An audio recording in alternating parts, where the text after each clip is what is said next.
Salam alaikum, Zulfillaoun, bonsoir.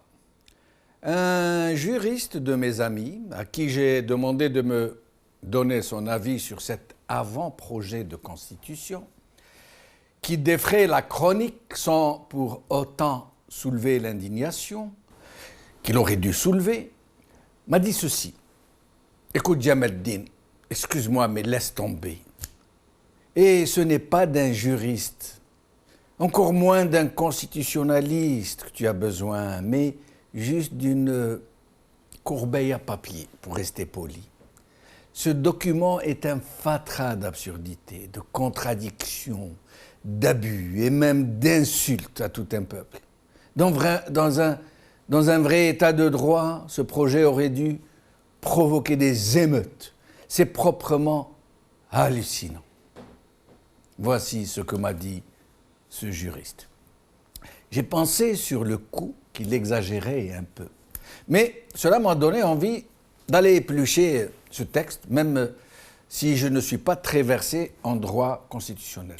Et plus je lisais, et plus je comprenais ce que voulait dire mon ami le juriste. Le mot fatras d'absurdité m'a alors paru presque charitable. Et celui de corbeille à papier, trop poli. Poubelle aurait mieux convenu, je crois, pour ne pas user de formules empoulées inappropriées en la circonstance. Parce que emballer des déchets dans du papier soie n'en fait pas des douceurs pour autant. Et plus je lisais, plus je découvrais, même si je la connaissais déjà, l'incompétence crasse de ceux qui nous dirigent et des commis qui les servent. Même pas capables de bidouiller un texte à peu près potable, à peu près passable, quitte à copier, à plagier, à faire du patchwork de texte. Il faut vraiment être au-dessous de tout, ou alors vraiment faire exprès, pour on ne sait quelle raison, pour dire, dans un article, l'article 29 du projet, en l'occurrence, que, je cite, « Les citoyens sont égaux devant la loi, sans que puisse prévaloir aucune discrimination. » Fin de citation.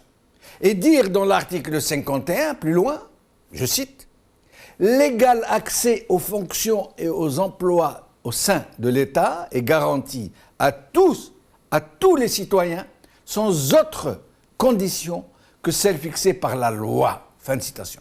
Et puis, juste après, dire ceci, écoutez bien, je cite, « La nationalité algérienne exclusive est requise pour l'accès aux hautes responsabilités de l'État et aux fonctions politiques. » Fin de citation. Il fallait vraiment oser le faire. Et s'il n'y avait que cela, écoutez cette autre disposition contenue dans le 7e alinéa de l'article 73. Je cite. « Pour être éligible à la présidence de la République, le candidat doit justifier d'une résidence permanente exclusive en Algérie durant un minimum de 10 ans précédant le dépôt de candidature. » Fin de citation. C'est-à-dire que quiconque a été contraint de quitter son pays, même par la force, même pour sauver sa vie, et qui a séjourné ne serait-ce que quelques mois à l'étranger avant le dépôt des candidatures, ne peut plus être éligible. Il faut qu'il ait séjourné au moins 10 ans en Algérie avant le dépôt de candidature. C'est-à-dire même quelqu'un qui part faire une bourse, par exemple, il a eu une bourse pour faire des études à l'étranger pour 1 an, il n'a plus le droit. Quelqu'un qui va au Val-de-Grâce se faire soigner, il n'a plus le droit. C'est juste hallucinant. Et cela n'a aucun sens, à moins qu'on ait voulu viser quelqu'un en particulier, qui se trouve dans ce cas de figure. La même disposition aurait exclu Bouteflika lui-même de se présenter, puisqu'avant le dépôt de sa candidature, il résidait depuis des années à l'étranger. En tous les cas, cet avant-projet est farci de scélératesse dans le genre. Il n'y a qu'à se baisser pour en cueillir des tas. Qu'à se baisser, le plus bas qu'on peut. Aujourd'hui, TSA. Communauté algérienne à l'étranger, l'article 51 ou le déni du droit du sang. par Abderrahmane Méziane Chérif. El Watan. La diaspora est l'article 51 du projet de révision constitutionnelle. Le peuple algérien, c'est aussi nous, par Nejia Bouzren. El Huffington Post. Article 51. Ce n'est pas à M. Ouyahia de me dire si je suis algérien ou pas, selon Kamel Benkoussa.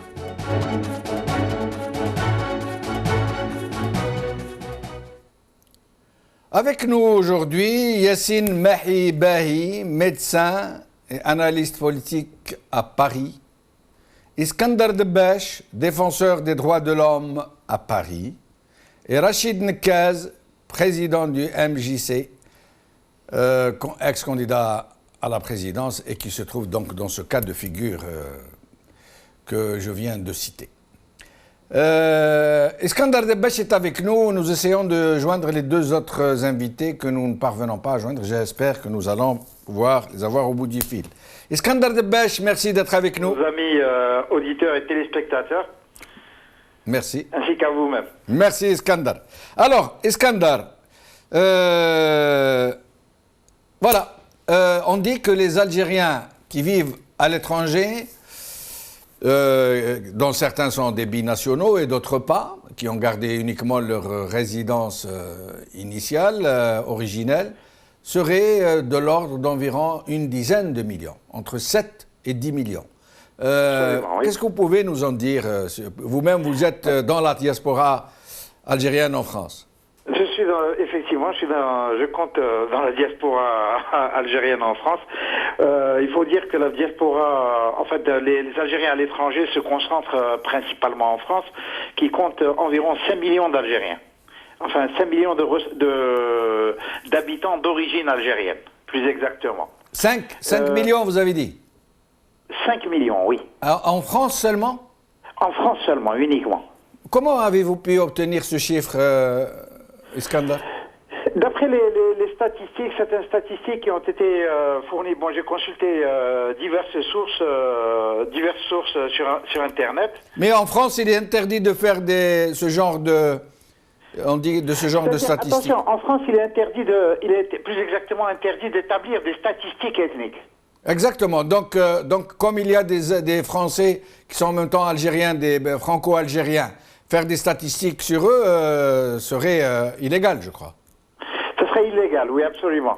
Et là, donc, ce sont surtout des services de consultation, c'est-à-dire plus européens, plus étrangers, quoi. D'accord. Donc, bon, admettons qu'ils sont à peu près 5 millions. Dans quelle catégorie professionnelle ils se trouveraient à peu près? Là, Jamal, donc, parmi ces 5 millions d'Algériens, il faut compter d'abord 66 000 Algériens très hautement diplômés.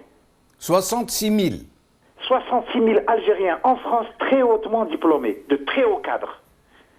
Et là, je parle des post-graduations, hein, c'est-à-dire 3e cycle et au-delà. Donc, des statistiques ont été établies par notamment M. Fatah Ouzani, qui est le président du REAJ, c'est-à-dire le réseau algérien des diplômés des grandes écoles et universités françaises. D'accord. Et donc, lui, il fournit justement le nombre de 66 000 très hauts diplômés, c'est-à-dire de cadres très hautement qualifiés, dans des branches diverses, hein, dont 7 000 médecins. 7 000.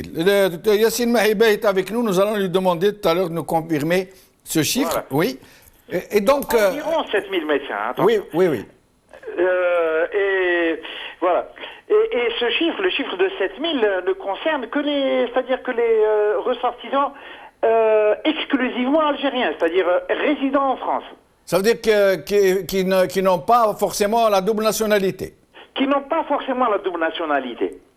Alors, j'imagine, Iskandar... Qui n'ont pas la double nationalité, c'est-à-dire il s'agit d'Algériens. Alors, si ces Algériens rentrent massivement pour aller se réinstaller dans leur pays, ils sont des cadres supérieurs, ils sont très hauts diplômés en France. Alors, s'ils rentrent en Algérie, ils n'auraient pas le droit à ces hautes fonctions de l'État. Ah, c'est sûr, oui. Ben oui, D'après l'avant-projet, s'il est approuvé, bien sûr. Bien sûr. D'après l'article 51, oui, absolument. Absolument. Et donc, toujours selon M. Fatah Ouzani, tenez-vous bien, Jamal. Hein, oui. Donc, lui donne des chiffres à peu près à travers tout le monde occidental. Hein. D'accord. Il y aurait, selon lui, voilà, 40 à 60 000 cadres algériens entre les USA et le Canada. 40 000 40 à 60 000. 40 à 60 000. Vous m'en direz tant. Environ 10 000 magistères ou doctorants depuis l'an 2000 aux USA. Vous m'en direz tant. Et tenez-vous bien, Jamal. Hein, oui. Environ 100 000 entrepreneurs recensés en Europe. Entrepreneurs algériens recensés en Europe et qui rapportent, bon an, mal an, quelque chose comme 45 milliards d'euros en recettes fiscales à divers pays européens. C'est incroyable. Ils rapportent en recettes fiscales plus que les ressources algériennes de ce moment, quoi, de cette période. C'est incroyable. Oui. En recettes fiscales seulement, ils rapportent à leur pays tout ce que le pétrole et le gaz ne ramènent pas en ce moment à l'Algérie. C'est incroyable. Exactement. Voilà. C'est incroyable. Et donc, de plus, toujours selon M. Fatah Ouzani, dans toutes les universités françaises, absolument dans toutes les universités françaises, on compte au moins un Algérien enseignant. Au moins un enseignant algérien. Et tous ces gens, si l'on se rapporte aux deux articles que j'ai cités, le 51 et le 73, n'auraient pas le droit de prétendre, à des fonctions supérieures parce qu'ils ne résident pas depuis 10 ans d'affilée avant le dépôt de leur candidature éventuelle à la présidence de la République et qu'ils auraient, pour certains d'entre eux, la double nationalité, ce qui rend inaccessible pour eux les hautes fonctions de l'État. Restez avec nous, Skandar Debbesh. Si on croit M. Ouyahia, oui. Qui les a balayés d'un revers de la main. Hein. Ah oui. Lui, il a une drôle de façon de percevoir certains concepts. Restez avec nous. Yassine Mahibahi, merci d'avoir accepté notre invitation. Merci, bonsoir Jamaldine, et bonsoir à nos téléspectateurs. Bonsoir, merci Yassine. Alors, Skandar Debbesh vient de nous asséner comme ça. Il m'a demandé de bien me tenir, d'attacher ma ceinture. Il vient de nous dire qu'il y aurait, en France seulement, environ 66 000 Algériens très haut diplômés. 66 000 Algériens. Et parmi eux, 7 000 médecins, dont vous-même. Oui. Il me dit qu'il y aurait entre 40 à 60 000 diplômés d'études supérieures entre les États-Unis et le Canada. Et que pour la seule Europe, il y aurait environ 100 000 entrepreneurs de divers corps qui, à eux seuls, ces 100 000 entrepreneurs, rapporteraient comme seule recette fiscale 45 milliards de dollars. Oui, ce qui n'est pas faux. Alors, est-ce que les chiffres... je pense que les chiffres sont plus importants, il me semble, que ça, avec tout le respect que je dois à Skandar. Je pense que le chiffre, il est un peu plus élevé que ça, mais... Par exemple, les médecins, combien ils sont les médecins en France? Ils sont plus de 10 000. Plus de 10 000. Vous voyez, donc vous avez raison de dire que ceux de Skandar étaient peut-être vus à la baisse. Ça veut dire que c'est encore plus important que ce qu'il aurait dit. Voilà, les médecins, et le nombre des médecins algériens est beaucoup plus que 10 000 médecins algériens. Ceci dit, bien entendu, c'est-à-dire que la diaspora algérienne qui est un peu partout dans le monde, elle est très importante. Alors en France et au Canada, pour ne citer que cet exemple, avant de parler sur le volet politique, mais sur le volet de la diaspora algérienne qui est en France, au Canada, aux États-Unis et en Europe, elle est bien intégrée, très importante, et elle rapporte, comme vous avez dit, un truc d'énorme. C'est une ressource très importante pour les pays d'accueil, enfin pour les pays européens et pour les États-Unis et le Canada, de par le savoir, de par les études supérieures. Et puis il y a aussi maintenant la deuxième génération, les enfants de ces gens-là qui sont scolarisés, qui sont dans les universités. Donc incontestablement, la diaspora algérienne, bien sûr, elle est bien présente. Mais Yassine Mahibay, tout autre État moyennement intelligent aurait dit, moi j'ai tant de gens qui sont à l'étranger, nationaux, qu'ils soient nés en Algérie ou non, qu'ils aient été formés par l'Algérie elle-même avant de s'expatrier, ou qu'ils aient été formés en France par exemple. Mais c'est des gens qui se considèrent comme Algériens, qui n'ont jamais renié leur nationalité d'origine, même s'ils en ont pris une autre. Bien sûr. Je vais essayer, ces gens-là, de tout mettre en œuvre pour les rapatrier, pour faire profiter le pays de leurs connaissances, parce que ces gens-là, ils ne sont pas en train de bouffer les richesses, ils sont en train de les créer. Ce sont des gens qui procèdent de la création de richesses et qui aident les pays où ils sont à aller encore plus avant qu'ils ne sont déjà. Or, qu'est-ce qu'il fait ce régime? Il met en place un autre dispositif pour les exclure encore davantage, et pire que ça, il met en place un dispositif qui les déchoit de leurs droits les plus naturels. Il en fait des seconds citoyens, des citoyens de seconde zone. Bien sûr. Donc là, on rentre dans le vif du sujet, à savoir le volet politique et l'avant-projet de la Constitution. On est bien d'accord? Oui, on est d'accord.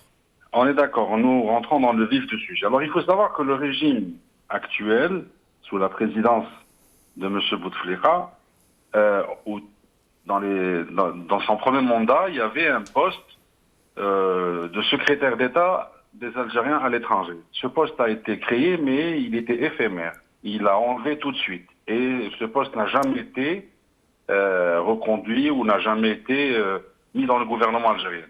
La hantise de ce régime, justement, la hantise du président de la République et du gouvernement, c'est justement cette diaspora algérienne qui s'émancipe de plus en plus, qui devient de plus en plus au courant de tout ce qui se passe au niveau de la scène politique et qui représente un danger pour ce régime.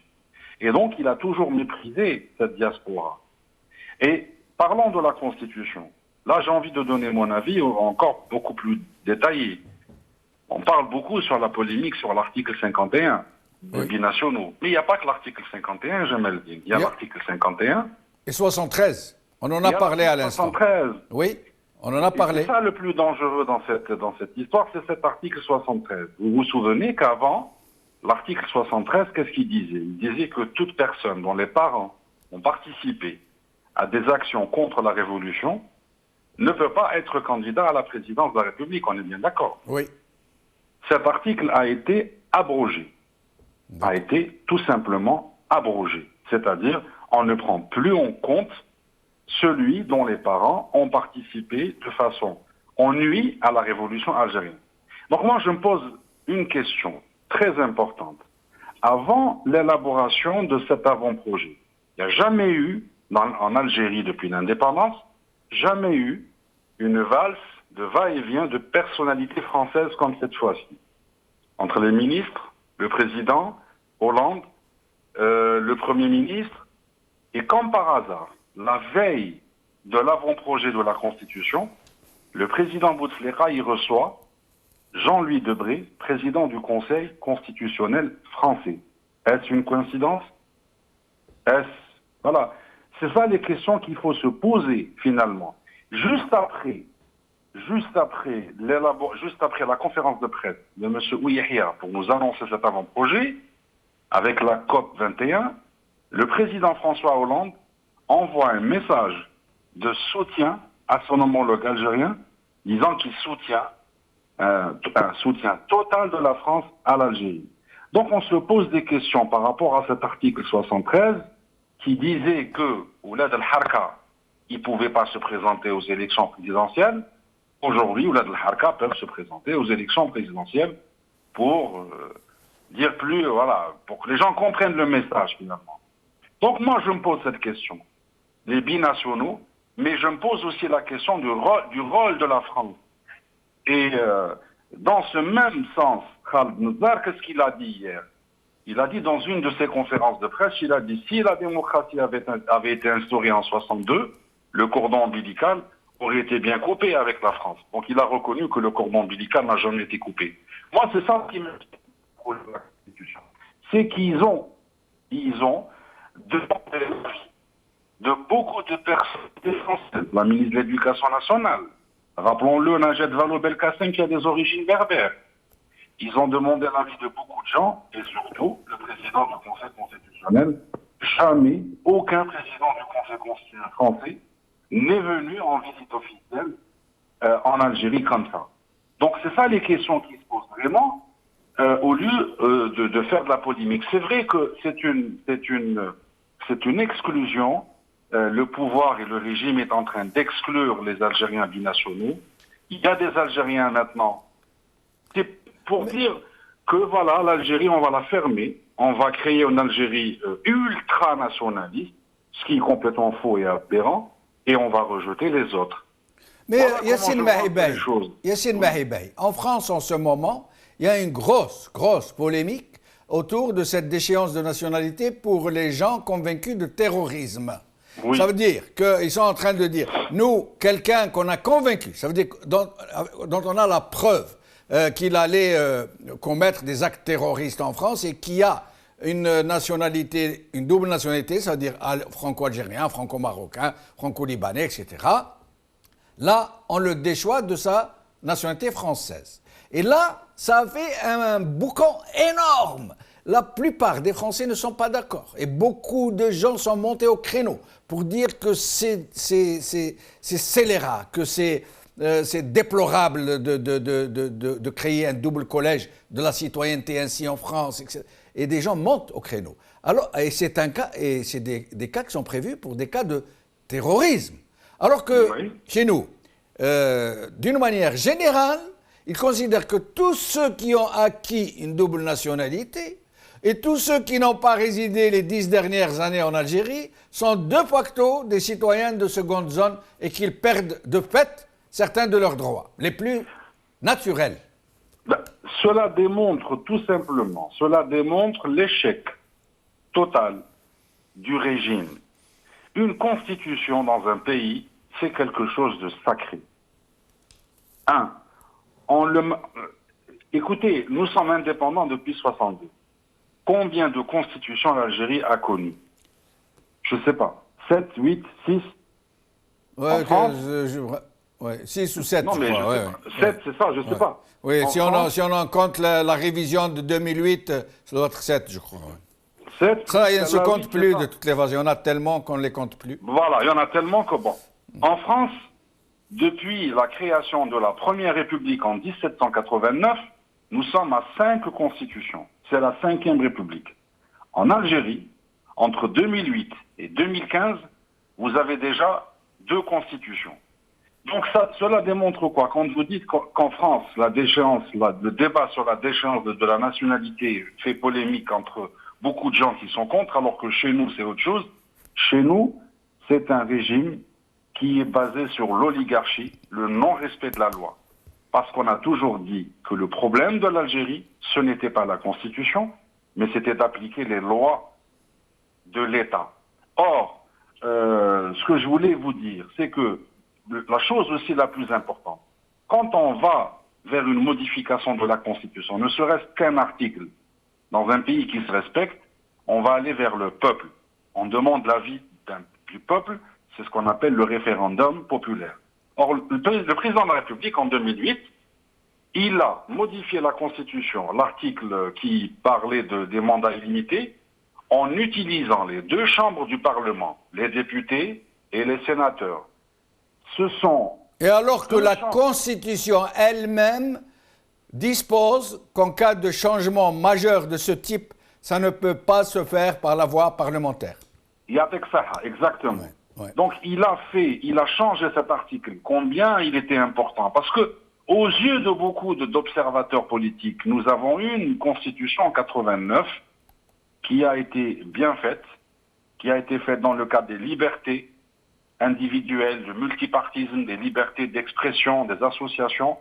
Elle a été encore modifiée par voie référendaire par le président Zeroual en 96 ou 17 par rapport au mandat limité. Mais le président Bouteflika, il a modifié cette constitution en utilisant les deux chambres du Parlement, sans aller vers le peuple. Bon. Une fois maintenant la fin du mandat approche, donc on revient à la révision de la constitution. Toujours sans demander le peuple. Toujours ça va se passer entre les parlementaires de la majorité et les sénateurs. Et ils font leur petite soupe entre eux, parce que c'est eux que ça concerne. Les Algériens ne sont là que pour applaudir. Ils ne sont pas concernés de toutes les façons. Oui. Alors, ce qui fait aussi, ce que vous avez aussi comme ce qui est quelque chose de paradoxal, de contradictoire, et qui fait partie de la perversion de ce régime. Vous avez à l'Assemblée nationale une majorité dite du FLN, du parti du FLN. Et vous avez une majorité du RND au Conseil de la Nation. Donc vous voyez comment on distribue les postes. Hein. Oui, oui. Donc c'est quelque chose quand même. Hein. Vous avez la majorité FLN à l'Assemblée nationale, mais vous avez une majorité RND au Conseil de la Nation.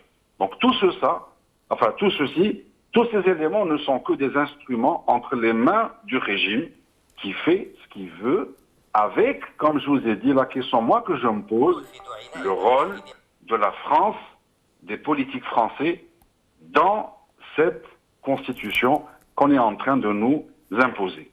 Merci Yassine Mahibey, vous nous avez demandé de vous libérer un peu tôt pour ce que vous avez à faire. Je vous remercie d'avoir assisté avec nous à cette discussion. Je reçois à présent Rachid Nekaz. Merci d'être avec nous, Rachid Nekaz. Salam alaikum, Azul Falawel. Alaikum salam, Azoud. Alors, merci pour l'invitation. Tout le plaisir est pour nous, Rachid Nekaz. Et toutes mes amitiés à vos deux invités. Merci beaucoup. Depuis ces dispositions qui sont en train de changer à une vitesse grand V, pourquoi, selon vous, dans quel but? Pourquoi ils essayent de mettre en place de telles dispositions aussi outrancières, aussi insultantes pour la citoyenneté? Je crois d'abord qu'il ne faut pas oublier la raison principale qui était à l'origine de la modification de la Constitution, c'était de créer le poste de vice-président.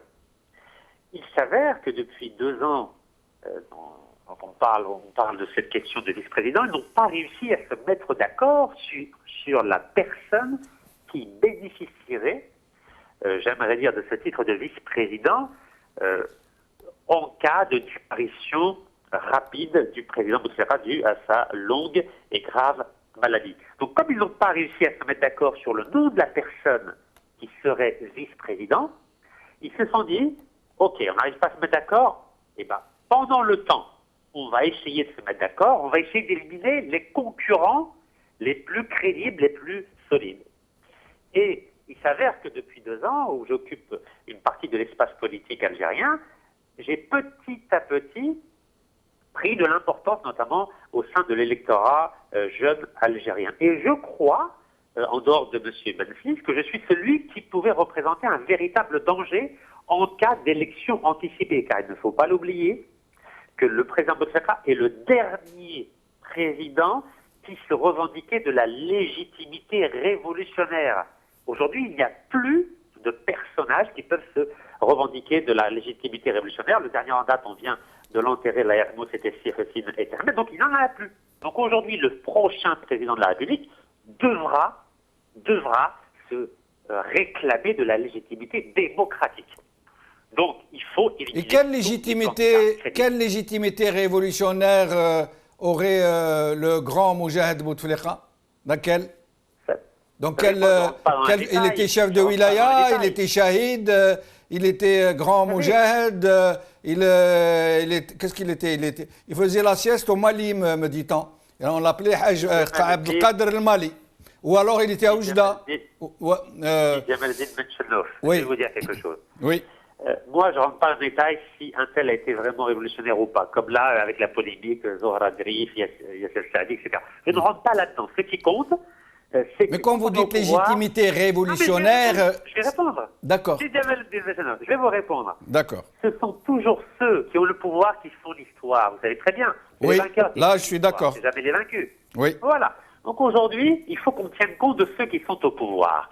Mais alhamdoulilah, le bon Dieu, il a créé les vainqueurs, mais il a créé aussi le temps. Le temps. Et bien avec le temps, les vainqueurs laissent leur place à d'autres vainqueurs. Et moi, je me revendique de la légitimité démocratique. Alors, vous savez très bien que l'article 73, qui est celui qui me concerne et qui concerne une grande partie de ceux qui ont vécu à l'étranger, interdit à toute personne qui n'a pas une carte de résidence exclusive en Algérie pendant 10 ans de concourir à l'élection présidentielle. Alors, cet article, il est uniquement pour moi, à vrai dire, parce que je suis celui qui représente le danger parmi ceux qui viennent de l'étranger. Mais j'aimerais dire quelque chose à nos chers gouvernants, que quel que soit l'article qu'ils vont inventer, modifier, quelle que soit la constitution qu'ils vont mettre en place, personne ne m'interdira de participer à l'élection présidentielle directement ou indirectement. En gros, je vais faire comme eux. Comme ils font des choses bizarres, et bien moi aussi je vais m'adapter à leur bizarrerie. Et il est hors de question que je quitte l'Algérie, il est hors de question que je quitte la scène politique algérienne, et il est hors de question que j'abandonne mon combat pour apporter un avenir meilleur à la jeunesse algérienne. Donc en clair, ils peuvent modifier toute la Constitution, ils me verront aux prochaines élections. Mais attendez, Rachid Nekez, dites-moi un peu, de façon concrète, claire, qu'on puisse comprendre, comment pourriez-vous faire s'ils font passer cet avant-projet? Comment allez-vous vous présenter puisque vous n'en aurez pas le droit? Vous allez mettre des bureaux de vote à part, à côté, en parallèle? Non, vous savez, la dernière élection de 2014 m'a appris une chose très importante en Algérie. C'est que celui qui se présente n'est pas forcément celui qui a le pouvoir. Eh bien, je vais m'inspirer de l'exemple qui aujourd'hui fait jurisprudence constitutionnelle en Algérie et je l'annoncerai le 23 à la Grande Poste d'Alger, Inch'Allah. Mais sinon, comment pensez-vous, expliquez-nous, si jamais cet avant-projet passe et que donc vous devenez exclu totalement de cette compétition électorale éventuelle, comment pourriez-vous quand même vous présenter pour leur faire un pied de nez? De quelle façon?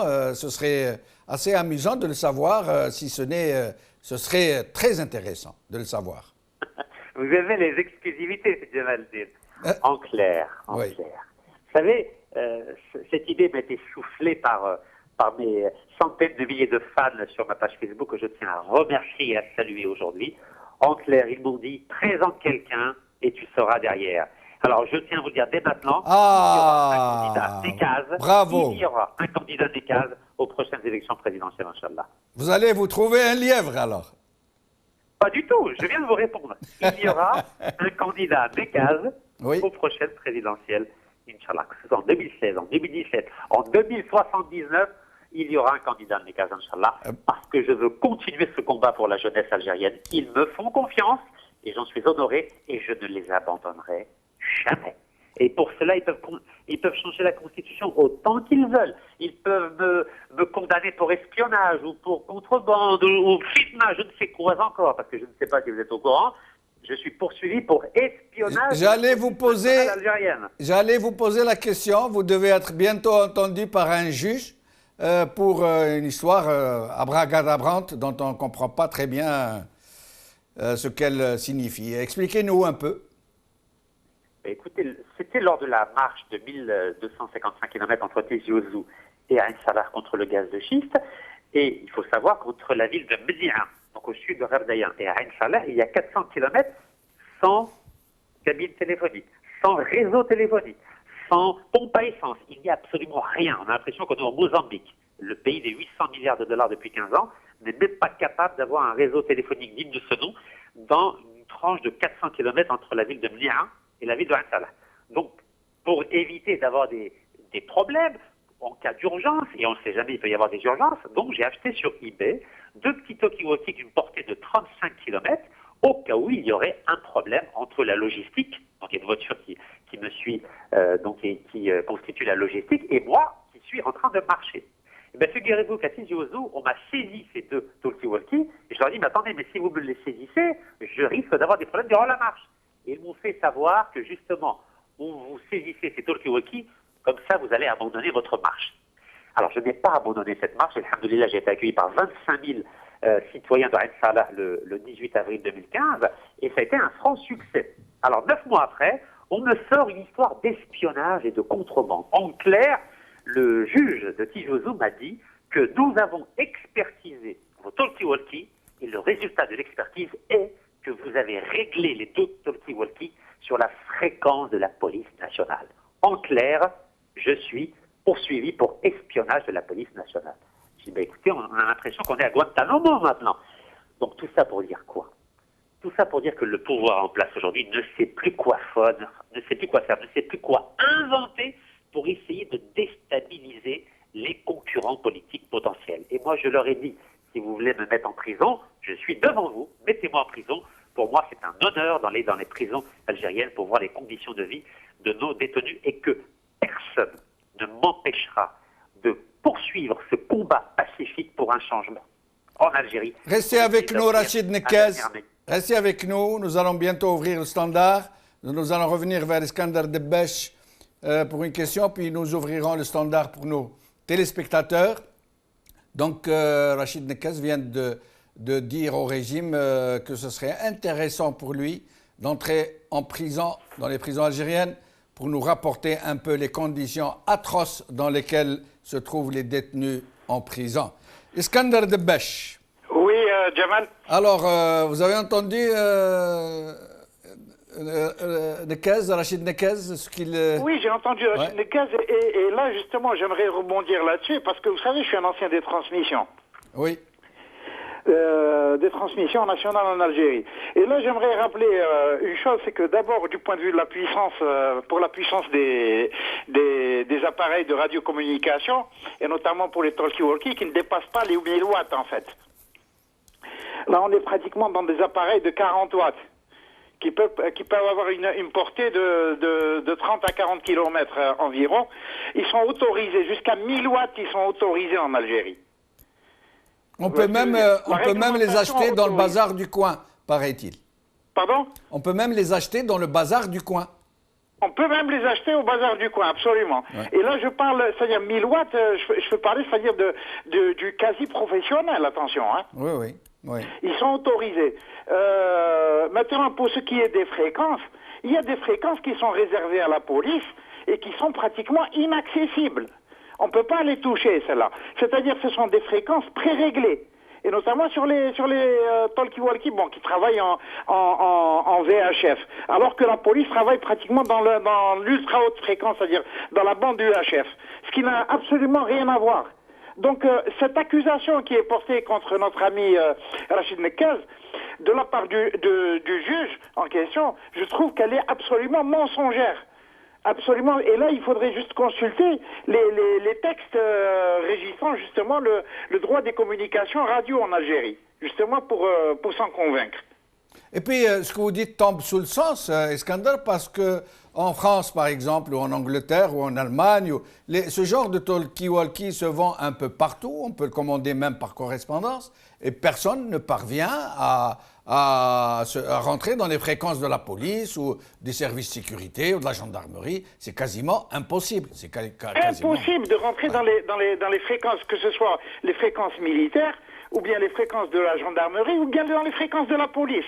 Là, on est pratiquement dans des fréquences radio, c'est-à-dire pratiquement portées par une bande UHF, c'est-à-dire qui est pratiquement inaccessible pour le grand public. Or, les talkie-walkie du genre qu'a acheté qu'a pu acquérir monsieur Rachid Nekez, notre ami Rachid Nekez, relève pratiquement, ça c'est la fréquence, ce qu'on appelle la fréquence grand public, c'est-à-dire pour des appareils utilisés par des agents de sécurité ou bien par exemple dans un cadre professionnel, par des équipes de travail, par exemple de l'EDF ou type Sonelgaz, etc., sur des chantiers par exemple. Vous voyez ce que je veux dire? Oui. Iskandar Debech, ou alors pour des enfants, c'est-à-dire utilisés par des enfants, par des boy scouts, etc., pour des sorties à la campagne. Pas plus que ça. Iskandar Debech, C'est ça. Iskandar Debech, comment expliquez-vous qu'au sein des diasporas, pas de la diaspora, des diasporas algériennes à travers le monde, et qui sont au nombre de plusieurs millions, pour ne pas donner un chiffre précis, comment expliquez-vous que tous ces Algériens ne se soient pas organisés pour dénoncer cette infamie qu'ils viennent de subir, cette déchéance de leurs droits les plus élémentaires? Jamal, c'est assez complexe.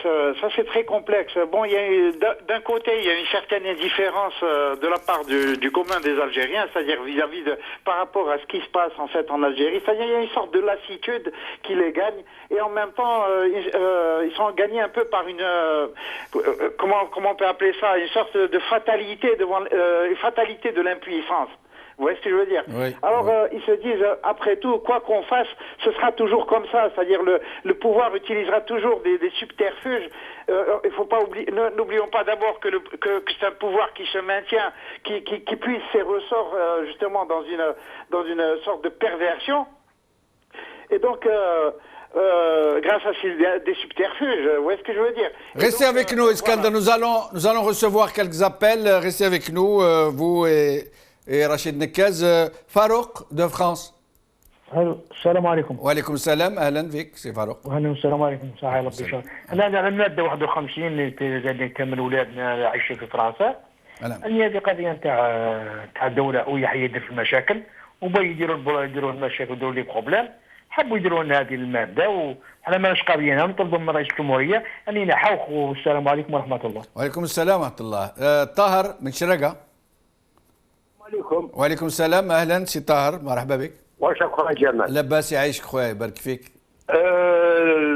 لادريس ايميل تاعك ما عنديش، مي معليش ندخلوا au vif du sujet. Oui, je vous en prie.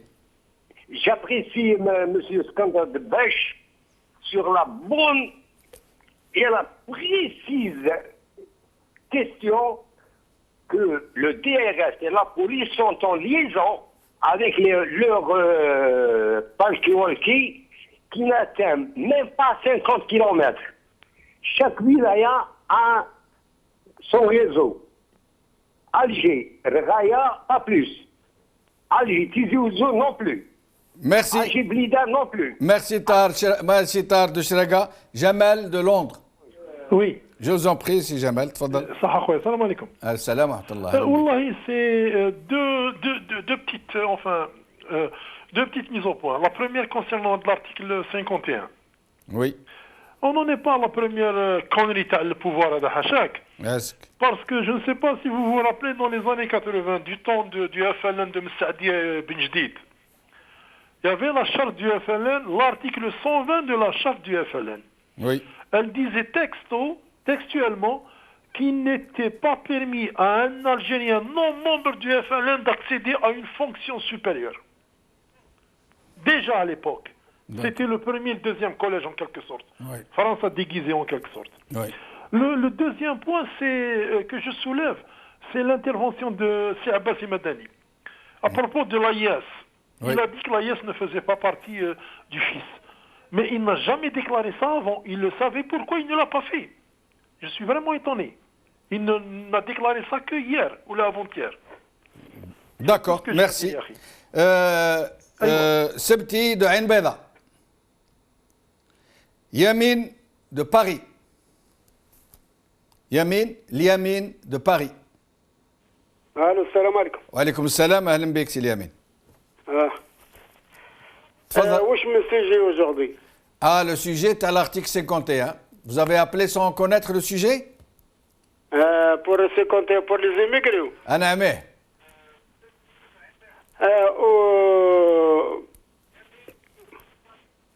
يسمى باش على الزميقري اللي معليش سي اليمين معليش la prochaine fois essayez de vous renseigner pour pouvoir savoir ce que vous allez dire معليش مرة أخرى إن شاء الله. سليمان من فرنسا. السلام عليكم الاخ جمال. وعليكم السلام اهلا بك خويا سليمان تفضل. الله يسلمك خويا جمال. انا حبيت نهضر على concernant les devoirs et les droits en Algérie et spécialement par rapport aux jeunes.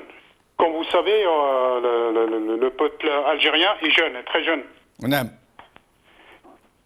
Vous m'entendez, monsieur? On vous entend. Essayez de faire un peu vite parce qu'il y a beaucoup d'appels. D'accord. Alors, moi, ce que je voulais dire, c'est par rapport à la jeunesse algérienne, c'est que la plupart, elle ignore ses droits et devoirs. Oui. Parce que l'école algérienne n'a pas fait à ce que les jeunes en Algérie ou bien le peuple en général sachent quels sont ses droits et ses devoirs. Et là, ça se joue à l'école. Or que l'État algérien a fait tout son possible pour que les Algériens restent ignorants. Merci Slimane, merci. Rachid, من وهران. الو السلام عليكم. وعليكم السلام, اهلا بك يا رشيد, تفضل. كي راكم لاباس؟ لاباس غاية الحمد لله. Je vous appelle concernant l'article 51. Oui, je vous en prie. Moi la question que je voulais poser, c'est-à-dire quand il y a un événement concernant les étrangers, c'est-à-dire ils ne doivent pas participer. Mais ce n'est pas des étrangers là, ce ne sont pas des étrangers, ce sont des Algériens. معليش محمد من بليده. محمد من بليده. نهضر معليش. اتفضل. لارتيك هذا 51 هذايا داروه هما باش يقعدوا في الحكم على مكان باش ما يجيوش لي كادر. داكور. لي كادر باش يسيروا البلاد. هذه هي باش يقعدوا هما في الحكم. داكور تري بيان. هذه هي. بارك الله فيك. نابلسي نعم دو باري. نابلسي دو باري, تفضل سي نابلسي. نعم. نعم تفضل. السلام عليكم. عليكم السلام ورحمة الله. أنا بغيت j'envoie un message à Rachid Negaz. Oui, il vous écoute. Parce que dis-lui Nabil de Paris. Oui, alors. Il vous écoute. Je lui dis que fais gaffe.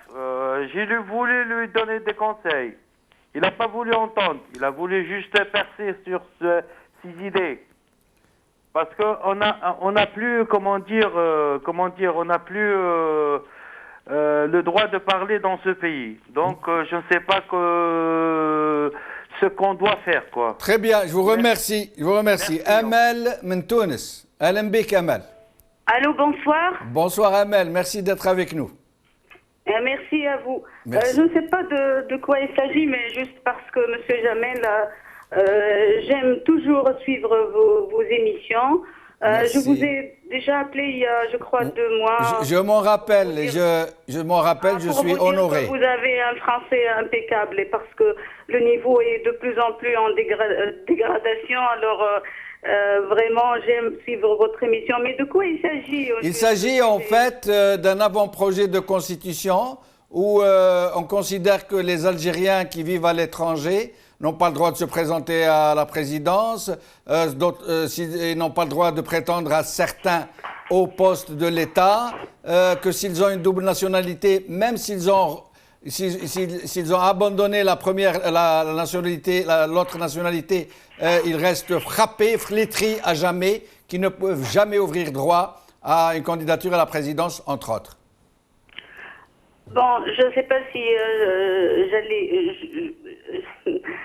je peux m'exprimer en français, mais vraiment, d'après ce que j'ai remarqué à travers les émissions de valeur, c'est pas vraiment les Algériens, comment dirais-je, sont une source de, c'est-à-dire ils font peur à ceux qui sont derrière tous ces complots, parce que vraiment les décisions, personne ne prend des décisions là parmi les gouverneurs arabes et musulmans, à mon avis, personne, mais ce sont eux qui dictent, et puisque le peuple algérien est un peuple, j'ai remarqué, d'abord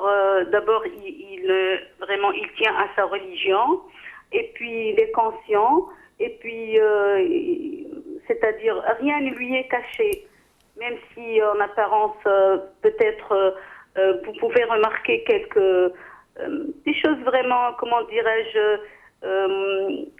décourageantes, mais c'est un peuple qui représente une source de...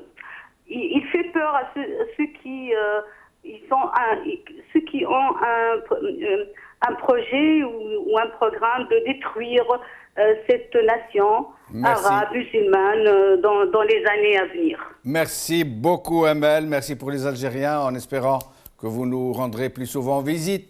Un dernier appel avant de revenir à nos invités. شكون معنا؟ خالد من الجزائر. خالد من الجزائر، تفضل سي خالد. مساء الخير. مساء النور. اهلا بك سي خالد. في الدستور توجد الوظيفة التشريعية وليست السلطة التشريعية، الوظيفة التشريعية، الوظيفة التنفيذية، الوظيفة القضائية. في الدستور توجد سلطة واحدة هي سلطة الرئيس. إذا لم يحل له أن يشرع بالأوامر يشرع بواسطة هذه السلطة، ولكن كان حاجة واحدة، أدعو إلى فقهاء القانون يقرؤون الدستور باللغة الفرنسية التي كتب بها ويقرؤونه باللغة العربية التي ترجم لها، سيجدون فارق شاسع. فارق شاسع. من قام بالترجمة لمسته يحيى ظاهرة، جمعت ودارت قال كما يقولوا تو انا تعلم السنه في روس اليتامى. الشعب الجزائري مش يتيم، والشعب الجزائري عنده كرامته، وهذا الشخص متخرج من معهد التكوين المهني تبع وزارة الداخلية، لا فقه له في القانون. وشكرا. بارك الله فيك.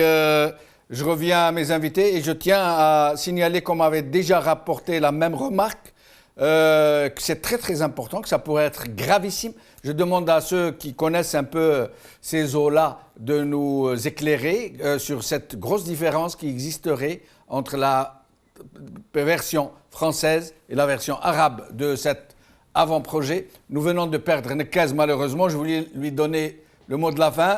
Donc, Iskandar Debech, le mot de la fin en très peu de temps parce que nous avons un peu débordé sur le temps imparti à l'émission. Jamel, justement, tout à l'heure, vous avez parlé de la légitimité révolutionnaire du président Bouteflika. Oui. Et là, j'aimerais dire, opposer à cela quelque chose. Vous savez, il y a un auteur français qui s'appelle Vercors et qui a écrit un livre admirable qui est le Silence de la mer. En fait, le livre est un long monologue. Et dans le Silence de la mer, il dit en substance, la guerre n'appartient pas tant à ceux qui l'ont faite qu'à ceux qui en parlent le plus. Oui. Voilà, c'est tout ce que j'ai à dire. C'est très bien dit. Excellent mot de la fin. Merci Iskandar Debech. Merci à Rachid Nekez. Merci à vous, chers téléspectateurs, de l'avoir suivi, cette émission. Je vous dis donc à demain. Salam alaikum. Qawalla khair. Bislama.